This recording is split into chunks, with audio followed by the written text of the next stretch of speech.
तब्बल 2 ते 3 तास लिफ्टमध्ये अडकलेल्या 7 जणांची अग्निशमन दलाच्या जवानांनी सुखरूप सुटका केली.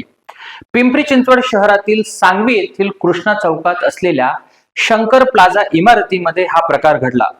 लिफ्टमध्ये क्षमतेपेक्षा जास्त जणांनी प्रवेश केला होता.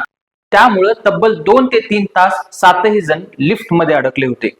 अग्निशमन दलाच्या जवानांनी सर्वांची सुखरूप सुटका केली. थेट मर्सिडीज बेन्झ कंपनीमध्ये शिरला बिबट्या.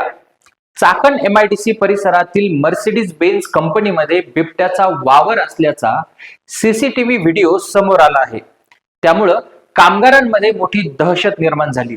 बाणेर येथील प्रथमेश पार्क मध्ये आंब्याच्या झाडावर चढून आंबे काढताना एका 31 वर्षीय तरुणाला विजेचा झटका बसला. आंबे काढण्यासाठी वापरण्यात येणारा स्टील पाईप हाय टेन्शन इलेक्ट्रिक तारेला चिकटून शॉर्ट सर्किट झालं.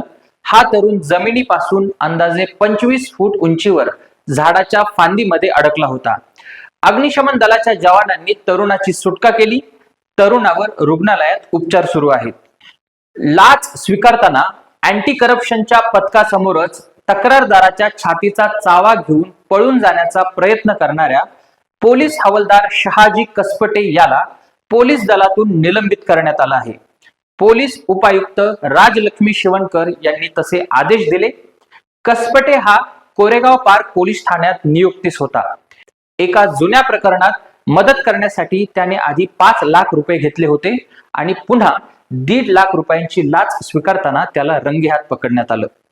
काळेपडळ पोलीस ठाण्यातील पोलीस हवालदार हनुमंत गुलाब कांबळे याला सेवेतून निलंबित करण्यात आले. स्वतःच्या पत्नीचा शारीरिक व मानसिक छळ केल्याप्रकरणी त्याच्यावर गुन्हा दाखल झालाय. शासकीय सेवेत असताना सचोटी आणि नैतिक वर्तणूक राखण्यात अपयशी ठरल्यामुळे त्याच्यावर निलंबनाची कारवाई करण्यात आली. पोलीस उपायुक्त डॉक्टर सागर कवडे यांनी ही कारवाई केली.